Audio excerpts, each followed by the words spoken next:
오늘 요한복음 25번째 설교로 빈 항아리에 물을 채우라 하는 말씀을 증거하려고 합니다.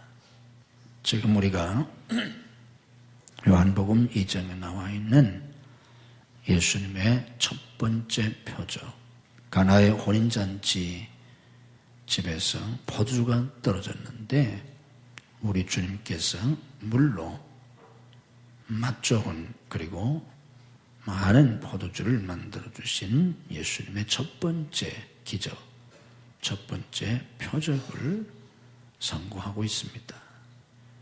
왜 예수님께서는 첫 번째 기적으로 혼인잔치 집에서 물로 포도주를 만드시는 그런 기적을 택하셨나? 무엇을 가르쳐 주시려고 하나? 요한복음에 나와 있는 예수님의 기적은 단순한 초자연적 이적이 아니라 그것을 통해서 예수님이 누구신지를 우리에게 가르쳐 주시려고 하는 표적, 사인이다 하는 걸 이미 말씀을 드렸습니다. 그래서 이 가나의 혼인잔치 기적도 그걸 통해서 예수님이 누구신지, 왜 오셨는지, 예수님은 무엇을 하시는 분이신지를 우리에게 계시해 주신다 그랬습니다. 그게 뭔가 지난 시간에 지난주에 말씀을 증거했습니다. 예수님은 잃어버린 낙원, 천국을 회복시켜 주시려고 오신 분이시다. 그리고 예수님이 우리의 참된 신랑이 되시는 분이시다. 이걸 계시해 주는 사건이다 하는 걸 지난 시간에 증거해 드렸습니다. 오늘은 예수님께서 물로 포도주를 만드실 때 빈 항아리에 물을 채우게 하시고 그 물을 포도주로 바꿔 주셨는데 이 부분을 말씀드리려고 합니다. 포도주가 떨어졌는데 그 집에 유대인들의 정결 예식에서는 돌 항아리 6개가 있었습니다. 이 정결 예식이라고 하는 말은 유대인들이 집에 들어갈 때 손과 발을 씻기 위해서 이것을 유대인들은 엄격하게 지켰습니다.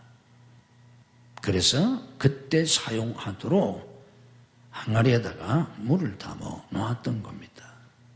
이와 같은 일은 성막이나 성소에서도 성전에 들어가려면 거기에 물두멍이 있었습니다. 거기서 제사장들이 손발을 씻고 그리고 성소에 들어갔던 겁니다. 이 정결 예식에 쓰는 이 돌 항아리였는데 이 돌 항아리가 무엇을 상징하는가 하면 율법을 상징합니다. 왜냐고 하면 이것은 율법에 의해서 정한 것이기 때문에 율법을 상징합니다.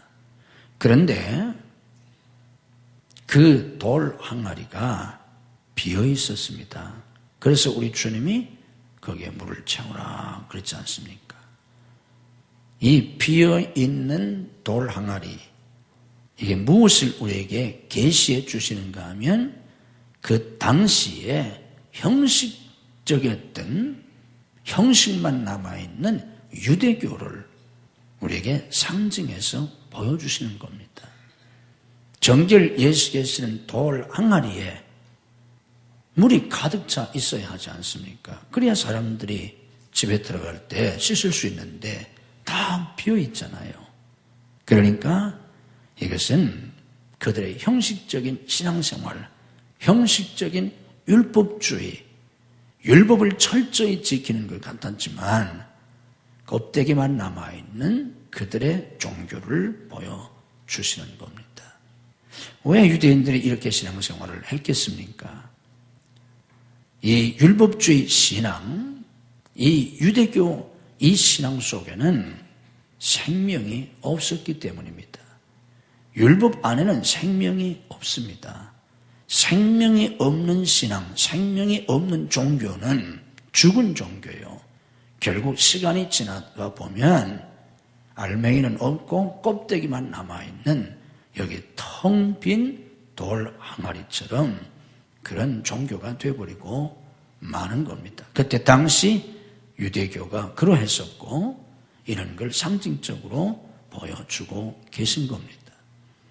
그들은 율법을 지킨다고 했지만 진리를 깨닫지 못했습니다. 그들 속에는 생명도 진리도 하나님의 빛도 없었습니다. 그러다 보니까 그들은 살아계신 하나님과 인격적인 관계가 없었습니다. 하나님과 살아있는 인격적인 관계 속에서 신앙생활을 해야 하는데 이런 하나님과의 영적인 관계, 영적인 교제가 없으면 종교라고 하는 것은 단순히 복만 받기 원하는 그런 기복적인 신앙생활을 하게 됩니다. 그래서 그냥 하나님을 믿고 하나님께 기도드리면서 복이나 받으려고 하는 그런 신앙생활을 하게 되고 그런 신앙생활을 하다 보면 하나님은 자기들의 참되신 하나님, 자기들의 주님이 아니라 자기들의 소원을 이루기 위해서 자기들의 욕망을 이루기 위해서 한낱 도구로 사용되어지는 자기들이 믿는 신이 자기들의 신이 아니라 자기들의 욕구 충족을 위한 도구가 되고 마는 그런 종교로 전락하게 되고 맙니다. 그때 당시 유대인들의 신앙이 그러했던 겁니다. 그래서 예수님께서 예루살렘 성전에 들어가셨을 때도 그 성전에서 매너나 하고 돈벌이나 하고 착취나 하던 그 사람들을 예수님께서 책망 가지고 꾸짖으시면서 상을 둘러 엎으시고 채찍을 만들어 휘두르시면서 사람들을 내쫓지 않으셨습니까? 그러면서 하나님의 집을 만민이 기도하는 하나님의 집을 강도의 구렬로 만들었다고 주님이 심하게 책망하셨는데 그게 바로 그때 당시에 유대교의 모습을 고스란히 보여주었던 겁니다. 여기 텅 빈 돌 항아리, 이 항아리가 바로 그들의 그 영적 상태를 상징적으로 보여주고 있는 겁니다. 여기에 예수님께서 물을 채우라 그랬습니다. 9가지 채워라, 가득 채워라. 예수님의 이 말씀을 듣고 하인들이 텅 빈 돌 항아리 6개에다가 물을 가득 채웠지 않습니까? 이것은 무엇을 보여주는가 하면 예수님께서 율법을 완성시키려고 오셨다는 걸 계시해 주시는 겁니다. 예수님은 율법을 파괴하려고 오신 분이 아니라 자꾸만 바리새인들이 예수님께 율법을 파괴한다고 시비를 걸었지 않습니까? 그런데 우리 주님 자신이 말씀을 하신 것처럼 예수님은 율법을 폐하려고 오신 분이 아니십니다. 율법을 완성시키려고 오신 분이십니다. 텅 빈 항아리에 물을 가득 채우게 하신 분이십니다. 그런데 예수님은 율법을 완성시키려고 오신 분인데 예수님이 어떻게 율법을 완성시켰나? 이 땅에 오셔서 율법을 우리 주님께서 어떻게 완성시켰단 말인가? 그게 바로 갈보리 십자가입니다. 우리 주님께서는 인간의 도덕적인 행위나 인간의 선행으로 그게 유대인들이 지키려고 했던 율법인데 그렇게 해서 율법을 완성시키신 분이 아니고 예수님은 갈보리 십자가에서 율법을 완성시키신 분이십니다. 그 내용을 우리가 이제 살펴보겠습니다. 자, 여기 유대인의 정결 예식을 따라 거기 돌 항아리가 있었고 거기에 물을 채웠는데 그 물은 무엇을 의미합니까? 뭐 하는데 썼던 겁니까? 씻는 데 썼었습니다. 육체의 더러움을 씻는 데 썼었는데 이것은 육체의 손과 발에 먼지 묻고 흙이 묻고 더러운 것이 묻은 것을 씻는 이런 행위를 통해서 육체의 정결을 가르쳐 주려고 했던 게 아니라 죄 사함, 죄 씻음을 상징적으로 보여준 겁니다. 그런데 아무리 물로 손과 발을 씻는다고 할지라도 죄가 없어지는 건 아니지 않습니까? 물로 씻는 것은 육체일 뿐이지 그 물로 마음을 씻을 수도 없고 영혼을 씻을 수는 없지 않습니까? 그래서 우리 주님께서 그 물을 포도주로 바꿔 주셨습니까? 여기 예수님께서 물을 포도주로 만드신 이 포도주는 무엇을 상징하는가 하면 예수님의 보혈을 상징합니다. 그리고 이와 같은 일이 마지막 예수님의 사역 마무리할 때 만찬석상에서 주님이 분명하고 구체적으로 언급하십니다. 그때에 우리 주님께서 제자들과 함께 마지막 최후의 만찬, 그게 유월절 만찬인데 이 유월절 만찬석상에서 주님이 말씀하시잖아요. 포도주를 제자들에게 주시면서 받아 마셔라. 이건 너희를 위하여 흘리는 내 피라고 말씀하시지 않았습니까? 바로 여기 가나야 혼인잔치 첫 번째 표적에서 예수님이 물로 만드신 이 포도주는 바로 마지막 만찬석상에서 주님께서 제자들에게 나누어 주시면서 이게 바로 내 피라고 말씀하셨던 예수님의 보혈, 곧 갈보리 십자가의 보혈을 상징하는 겁니다. 그래서 예수님의 그 보혈로 너희가 죄 사함을 받아야 한다는 걸 보여주시는 겁니다. 유대인들이 지켰던 그 율법, 그 형식적인 생명 없는 그런 종교가 아니라 예수 그리스도의 하나님의 아들이신 예수님의 그 보혈, 그 거룩한 피로서 비로소 죄인들이 죄 씻음, 죄 사함을 받게 되고 그 죄 사함을 통해서 그들이 다시 하나님과 화목하게 되고 지난주에 말씀드렸던 것처럼 잃어버린 낙원, 천국을 회복하게 되고 하나님의 자녀로서 그리스도의 신부로서 영광스러운 삶을 살게 된다는 것을, 그리고 그런 삶이 이루어지기 위해서 필연적으로 되어져야만 하는 중요한 문제, 바로 죄 사함이 예수님의 보혈로 이루어진다는 것을 예수님께서 첫 번 표적을 행하실 때 물로 만드신 포도주에서 가르쳐 주시는 겁니다. 그리고 나중에 아까 말씀드린 것처럼 마지막 만찬석상에서는 아주 구체적으로 제자들에게, 12제자에게 예수님이 유월절 잔을 주시면서 이 포도주가 내 피라고 말씀해 주셨던 겁니다. 이게 예수님께서 빈 항아리에 물을 채우게 하시고 그 물을 포도주로 만드신 표적의 의미입니다.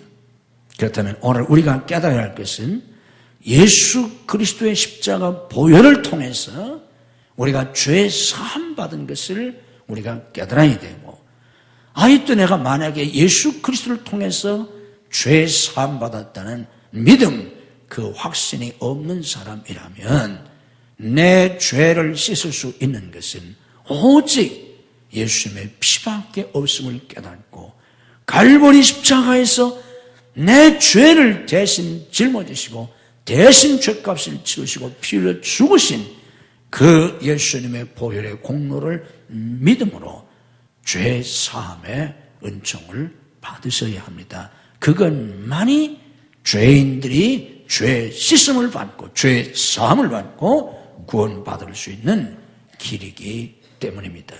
여러분 모두에게 이런 믿음을 우리 주님이 주시기를 주님의 이름으로 축복합니다. 그리고 이 예수님을 믿어서 내가 죄 사함을 받았다면 그 다음에 우리가 확신을 가지고 믿음으로 살아야 합니다. 예수 그리스도를 믿어서 구원받은 사람들이 사는 삶의 방식이 뭐냐? 믿음입니다. 오직 나의 의인은 믿음으로 말미암아 살리라고 하는 로마서 1장 17절 말씀처럼 믿음으로 구원받고 믿음으로 사는 겁니다. 이게 기독교입니다. 믿음으로 구원받아서 믿음으로 사는 것. 그래서 로마서 1장 17절에는 믿음으로 믿음에 이르게 한다 그랬습니다. 믿음으로 시작해서 믿음으로 마친다. 믿음이 시작이고 마지막이다 하는 걸 가르쳐 주시는 겁니다. 예수님을 통해서 죄 사함을 받으면 우리는 해방됩니다. 죄의 삭은 사망입니다. 사망에서 해방되어서 생명을 얻습니다. 예수님은 이 생명을 주시려고 오시지 않았습니까? 죄를 지는 자마다 마귀에게 속한다고 요한일서 3장 8절에서 말씀합니다. 죄를 지면 다 마귀의 종이 되고 맙니다. 예수님의 보혈로 죄 사함을 받으면 마귀에게서 해방됩니다. 사탄의 포로에서 해방됩니다. 우리 주님께서는 죄로 말미암아 아담 이후 다 마귀에게 포로된 자들을 해방시켜 주시려고 이 땅에 친히 오신 겁니다. 예수 믿고 죄 사함을 받은 사람들은 나는 마귀로부터 해방되었다는 확신을 가지셔야 합니다. 아멘. 그리고 마귀의 지배 속에 있는 사람들, 죄 아래에 있는 사람들은 저주 아래에 있는 사람들입니다. 그래서 갈라디아서 3장 13절에 말씀하시기를 우리 주님께서 우리의 저주를 대신 짊어지시고 십자가에서 대신 저주받아 죽으셨다.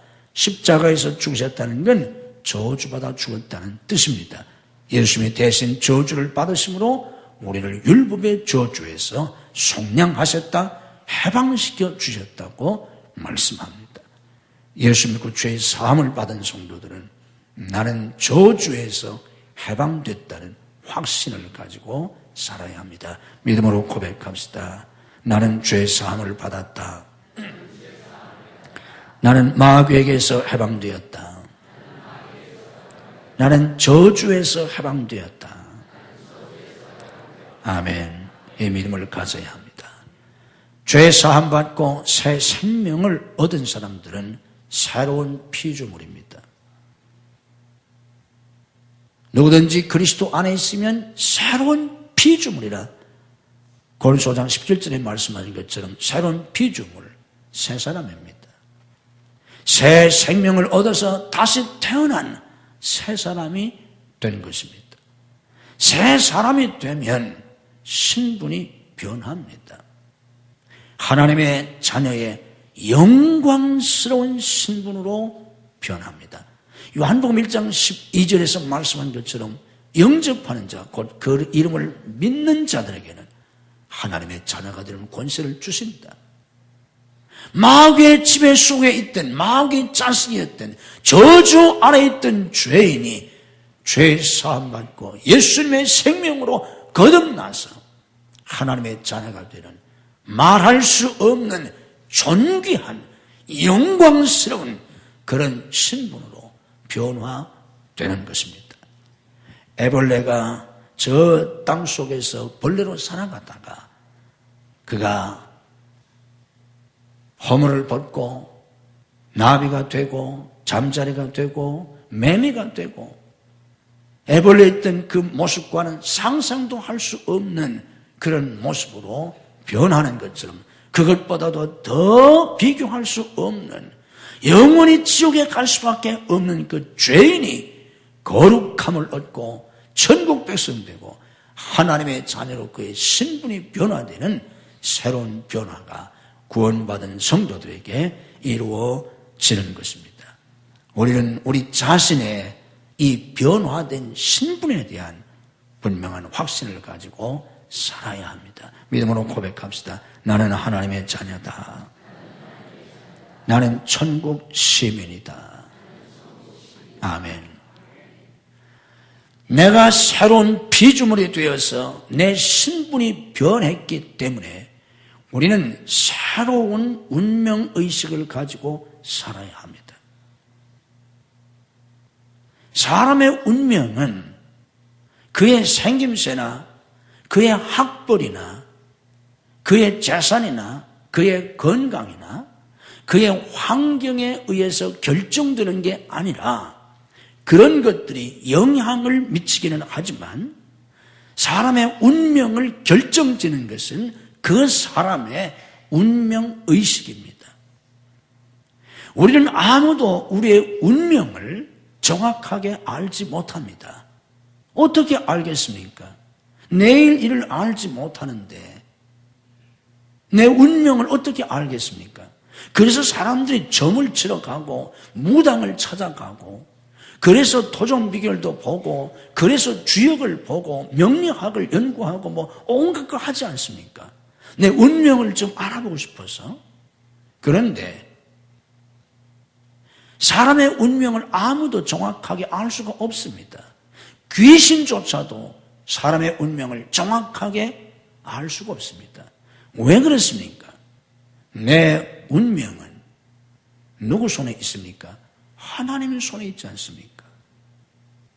내 운명이 하나님 손에 있는데 이걸 어떻게 인간의 지식으로 알겠습니까? 심지어는 귀신조차도 정확히 모릅니다. 하나님의 손에 있기 때문에. 그런 운명인데 이 알 수 없는 우리의 운명에 대해서 사람들은 저마다 자기 나름대로 어떤 의식을 가지고 살아갑니다. 그걸 운명의식이라고 합니다. 그런데 이 운명의식이 그 사람의 운명을 결정하는 겁니다. 그래서 우리가 예수 믿고 구원받은 다음에는 새로운 운명의식을 가져야 합니다. 아멘. 복된 운명의식을 가져야 합니다. 내 과거가 어떠하고 우리 조상이 어떠하고 내 생김새가 어떠하고 학벌이 어떠하고 내 재산이 어떠하고 환경이 어떠하고 내 주변 사람들이 어떠하든지 이걸 보고 자기의 운명의식을 갖는 게 아니라 하나님의 거룩하고 복되신 약속의 말씀들과 그리고 내 아버지가 되시는 하나님과 그리고 나를 위해서 십자가에서 피 흘려 죽으신 예수 그리스도와 내 안에 계신 보혜사 성령님을 믿고 새로운 운명의식을 가지셔야 합니다. 아멘. 이 새로운 운명의식을 가져야 우리가 새로운 삶을 살 수 있고 복된 운명의식을 가지고 있기 때문에 그 사람이 축복의 주인공이 되는 것이고 성공적인 운명의식을 가지고 있기 때문에 그 사람이 성공하는 겁니다. 예수님 안에서 중요한 건 예수님 안에서 그리스도 안에서 예수 그리스도의 십자가 보혈 안에서 여러분들이 복되고 거룩하고 영광스러운 새로운 운명의식을 가지셔야 합니다. 이런 새로운 운명의식을 가지실 수 있기를 주님의 이름으로 축복합니다. 미국의 성공 연구가인 나폴레옹 힐이 500명의 성공한 사람들을 연구했습니다. 이 사람들은 무엇 때문에 남다른 성공을 거둘 수 있었나 연구를 했는데 그들을 연구해 보니까 그들에게서 발견된 첫 번째 특징이 뭐냐고 하면 이 사람들은 자기가 성공한 삶을 살도록 하나님께서 자기를 그렇게 운명 지어줬다는 믿음을 가지고 있었더라는 겁니다. 하나님이 나는 성공적인 삶을 살도록 운명 지어주셨다. 나는 하나님 안에서 성공할 수밖에 없는 운명을 타고났다. 이렇게 믿더라는 겁니다. 그런 믿음을 가지고 있더라. 그런데 일본의 혼다 켄이라고 하는 사람이 일본 사람들 가운데 1억 엔 이상, 우리나라 돈으로 100억 이상의 부자들 965명을 연구했습니다. 100억 이상을 소유하고 있는 965명을 연구해서 이들은 어떻게 해서 이런 부자가 됐나 그걸 조사를 해보았더니 보통 사람들이 부자가 되지 못하는 5가지 이유를 발견했습니다. 지금부터 혼다 켄이 한 얘기를 잘 들어봐서 만약에 여러분들이 이 5가지 이유를 가지고 있다면 여러분들도 부자 되긴 틀린 사람들입니다. 물론 부자 되는 게 전부는 아닙니다.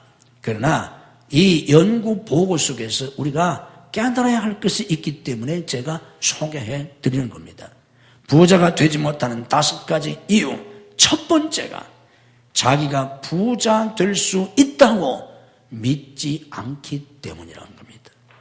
부자가 되지 못하는 첫 번째 이유, 나는 부자 될 수 있다고 믿지 않더라. 믿음이 없다는 겁니다.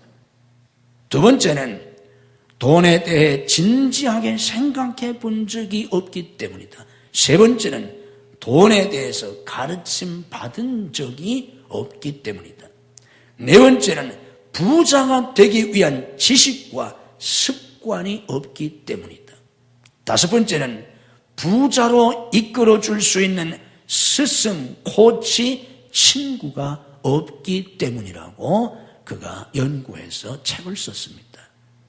이 내용들 가운데 우리가 주목해야 할 것은 나폴레옹 힐이나 혼다 케냐 똑같이 한 사람은 미국에서 한 사람은 일본에서 서양과 동양에서 연구했는데 똑같이 부자가 되는 그들의 첫 번째 특징이 부자의 믿음이 있더라는 겁니다. 부자로 사는 사람은 나는 부자 될 수 있도록 부자로 살아가도록 하나님이 내게 운명 지어 주셨다는 거고, 혼다 케네 얘기는 부자로 살지 못하는 사람들은 내가 부자 될 수 있다는 믿음이 없더라는 겁니다. 이것은 우리가 꼭 부자에만 한정되는 것이 아니라 우리 신앙 안에서 내가 복되고 거룩한 삶을 살아야 하는데, 부자가 되고 안 되는 것은 중요하지 않지만 내가 하나님의 자녀답게 복되고 거룩한 삶을 살아야 되는데, 그런 삶을 살려면 그런 운명의식을 가지고 있어야 한다는 겁니다. 내가 하나님의 자녀가 되었으니까 하나님의 자녀의 권세, 하나님의 자녀의 명분만 내가 받은 사람이 아니라 내가 하나님의 은혜 안에서 실제로 그런 축복을 누리면서 내가 거룩하고 복되고 영광스럽게 내가 한평생을 살게 되리라고 하는, 내가 그런 삶을 살 수 있다는 새로운 운명의식을 가져야 한다는 말씀입니다. 이런 새로운 운명의식을 가질 수 있기를 주님의 이름으로 축복합니다. 예수 그리스도의 십자가 보혈로 죄의 사함을 받고 거듭난 성도들은 이 십자가의 보혈 속에 담겨있는 하나님의 사랑을 깊이 깨달아야 합니다. 우리 신앙생활에서 이게 가장 중요합니다. 예수 그리스도의 십자가 보혈에 담겨있는 그 하나님의 사랑, 바로 예수 그리스도의 십자가에 하나님의 사랑이 가장 잘 나타나 있기 때문입니다. 그래서 요한일서 4장 9절 10절에서 이렇게 말씀합니다. 하나님의 사랑이 우리에게 이렇게 나타난 바 되었으니, 하나님의 사랑이 우리에게 이렇게 나타났다. 어떻게? 하나님이 자기의 독생자를 세상에 보내심은 그로 말미암아 우리를 살리려 하십니다. 우리를 살리시려고 하나님이 자기의 독생자를 보내신 여기에 하나님의 사랑이 나타나 있다는 얘기입니다. 10절은 이렇게 말합니다. 사랑은 바로 여기 있으니 우리가 하나님을 사랑한 것이 아니요 하나님이 우리를 사랑하사 우리 죄를 속하기 위하여 화목 제물로 그 아들을 보내셨다. 여기에 하나님의 사랑이 있다는 겁니다. 로마서 5장 8절에 말씀하지 않습니까? 우리가 아직 죄인 되었을 때 그리스도께서 우리를 위하여 죽으심으로 하나님께서 우리에게 대한 자기의 사랑을 확증하셨다. 이 십자가에 하나님의 사랑이 가장 확실하게 나타나 있고 가장 확실하게 보여주시고 증거해 주신다는 말씀입니다. 이 십자가 보혈 속에 담겨있는 이 하나님의 사랑을 깊이 깨닫고 우리가 이 구속의 은혜에, 이 하나님의 사랑에 늘 감사하며 살아야 합니다. 우리가 감사할 조건이, 우리 삶의 모든 것들이 다 감사의 조건이지만 가장 감사해야 할 조건은 바로 예수 그리스도의 십자가입니다. 하나님이 독생자까지 주시고 예수님이 생명까지 주셔서 우리를 구원하신 이것보다 더 감사한 게 세상에 어디 있겠습니까? 이 사랑을 깨닫고 깊이 감사하고 이 주님의 사랑 때문에 내가 기뻐하고 행복하게 살 수 있어야 합니다. 그리스도의 기쁨의 근거가 무엇입니까? 세상의 부귀 영화입니까? 명예와 권세입니까? 많은 재물입니까? 자식입니까? 아닙니다. 물론 그런 것들도 우리에게 작은 기쁨을 줄 수 있습니다.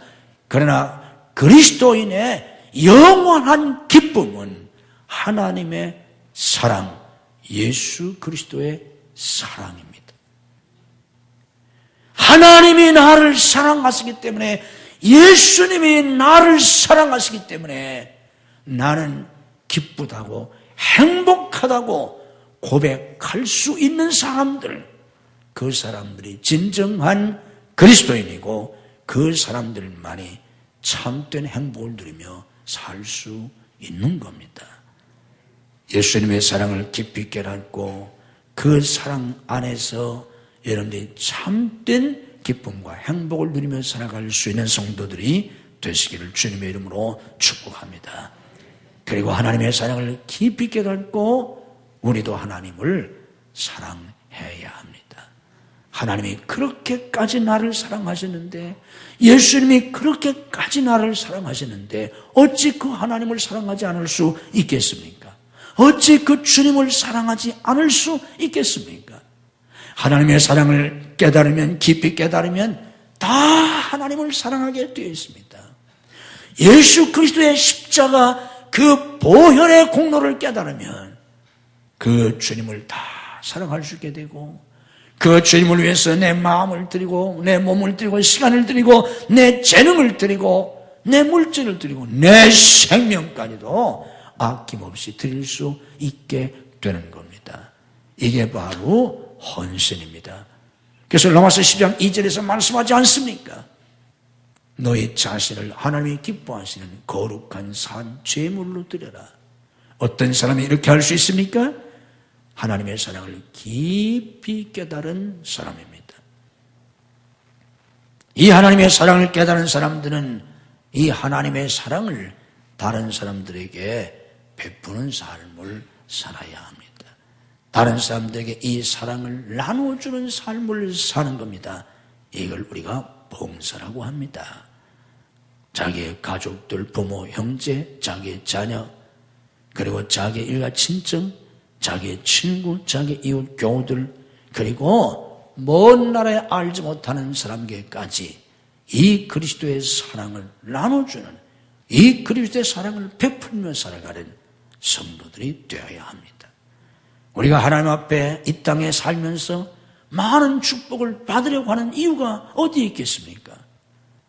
그것은 그런 축복을 다른 사람들에게 증거하고 다른 사람들에게 나눠주기 위해서 우리가 그런 축복을 기대하는 것이고 그런 복을 받아야 될 이유가 있는 거 아닙니까? 이 사랑을 가지고 다른 사람들에게 사랑을 베풀면서 사는 겁니다.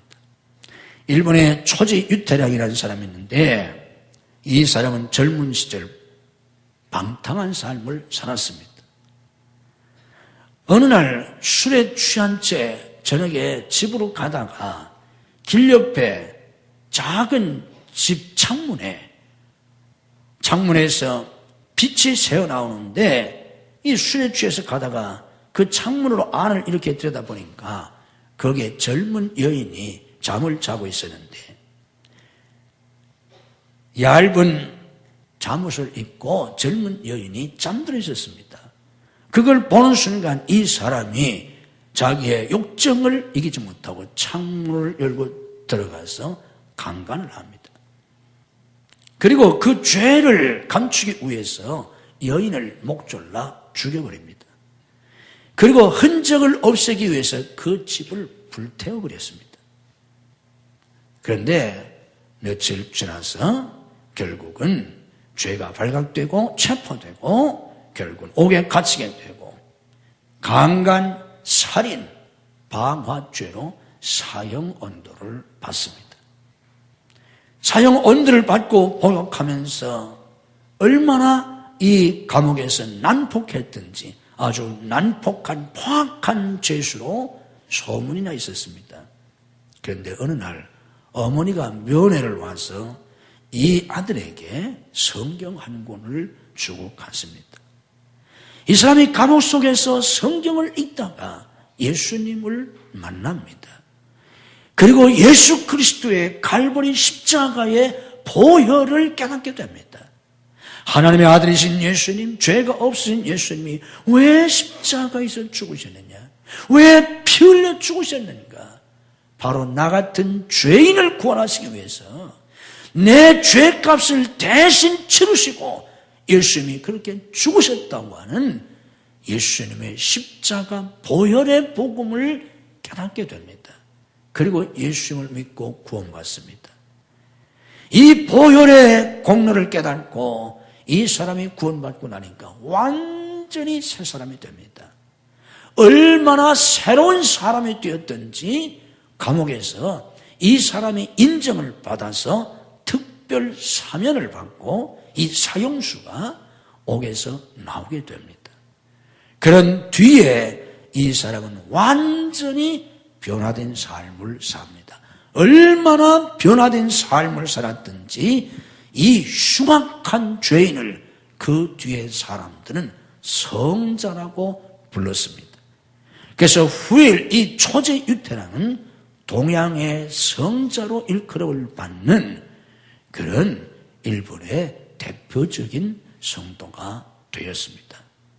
이것이 우리를 그리스도의 피로 구원해 주시고 그 그리스도의 피의 공로로 구원받고 새 사람이 되어서 변화된 삶을 살아야 하는 성도들의 삶이고 이것을 우리 주님께서는 첫 번째 표적 빈 돌 항아리에 물을 채우게 하시고 그것을 포도주로 변화시켜 주었던 이 사건 속에 우리에게 표적으로 사인으로 가르쳐 주시는 겁니다. 이 그리스도의 보혈회를 깊이 깨닫고 여러분도 이 보혈회 속에 이 축복을 누리고 변화된 거룩한 삶을 사는 성도들이 되시기를 주님의 이름으로 축복합니다. 생명이 없는 율법주의적인 신앙, 유대교는 텅 비어있는 정결 예식에 쓰는 돌 항아리처럼 형식과 껍데기만 남아있었습니다. 그 속엔 생명도 진리도 빛도 없었습니다. 하나님, 오늘 저희들이 말씀을 듣고 믿음으로 가슴에 손을 얹습니다. 우리 주님께서 피부른 손으로 저희들을 만져주시고 예수 그리스도의 보혈로 죄 사함을 받게 하시옵소서. 예수님의 보혈이 내 죄를 씻기 위한 대속의 보혈인 것을 깊이 깨닫게 하시옵소서. 그 피로 죄 사함 받고 예수님의 생명을 받아 새 피조물이 되었은지 이제는 하나님의 자녀가 되었어 모든 죄와 저주와 사망에서 해방되고 하나님의 영광스러운 자녀로 내 운명이 바뀐 것을 깨닫게 하시옵소서. 복되고 거룩하고 영광스러운 새 운명의식을 믿음으로 갖게 하시옵소서. 하나님의 사랑을 깊이 깨달아 그 사랑에 감사하고 감격하며 주님이 나를 사랑하시기 때문에 그 사랑 안에서 기뻐하고 행복하게 살 수 있게 하시옵소서. 그 사랑에 감격해서 나도 날마다 주님을 뜨겁게 사랑하게 하시고 그 사랑을 가지고 다른 사람들에게 사랑을 나눠주며 살아가는 복된 저희들이 되게 하시옵소서. 예수님의 그 거룩한 피가 오늘 또 우리의 심령을 정하게 하시고 오늘도 우리의 심령을 뜨겁게 만들어 주시옵소서. 그 예수님의 피의 역사가 이 시간도 우리의 심령에 충만하도록 성령님 역사해 주시옵소서. 주님이 채찍에 맞으심으로 우리가 질병에서 나음을 얻었다고 하셨나이다. 믿음으로 아픈 곳에 손을 얹습니다. 아픈 가족들을 대신해서 손을 얹습니다. 오직 예수 그리스도의 구속의 은혜로 이 시간 우리의 질병이 치유되게 하시옵소서. 내가 나사렛 예수 그리스도 이름으로 명하노니 우리를 괴롭히는 모든 병말은 다 물러갈지어다. 예수님의 이름으로 건강이 회복될지어다. 예수님의 이름으로 강건할지어다.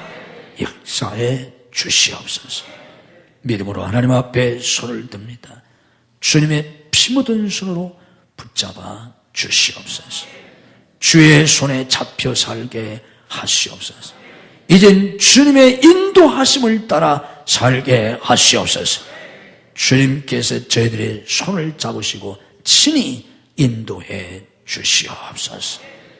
주님께서 우리의 삶에 친히 성령으로 임재하시고 역사해 주시옵소서. 나 홀로 걷는 고독하고 외롭고 힘들고 지치는 인생, 그래서 결국 쓰러지고 멸망하는 인생이 아니라 주님과 동행하는 복된 인생이 되게 하시옵소서. 나와 함께 하시며 때마다 일마다 날마다 역사해 주시는 하나님의 복된 사건 속에 살아가게 하시옵소서. 이 시간도 하나님의 은혜의 사건, 진리의 사건, 하나님의 능력의 사건, 하나님의 축복의 사건이 예배하는 심령 머리 위에 임하게 하시옵소서. 마음이 변하게 하시고 생각이 바뀌게 하시고 성령의 지배하심이 우리 가운데 충만하게 하시옵소서. 가정마다 속히 인강도 시켜주셔서 온 가족들이 구원받게 하시고 행복한 가정, 주님이 다스리시는 가정들이 되게 하시옵소서.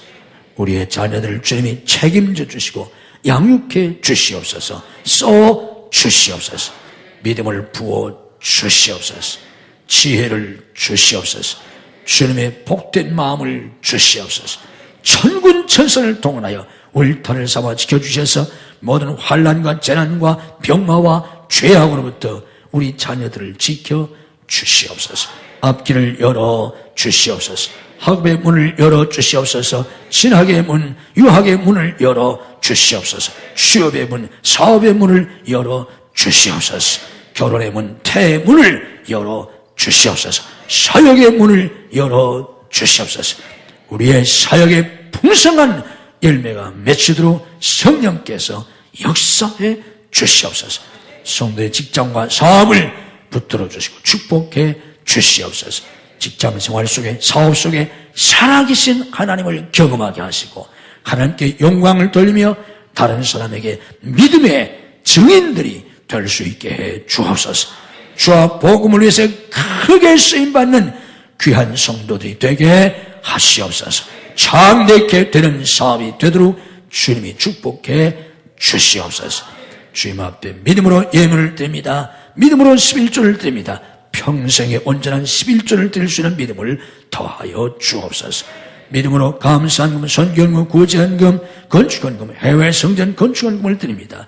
평생의 믿음으로 풍성한 예물을 드릴 수 있도록 은혜를 더하여 주시옵소서.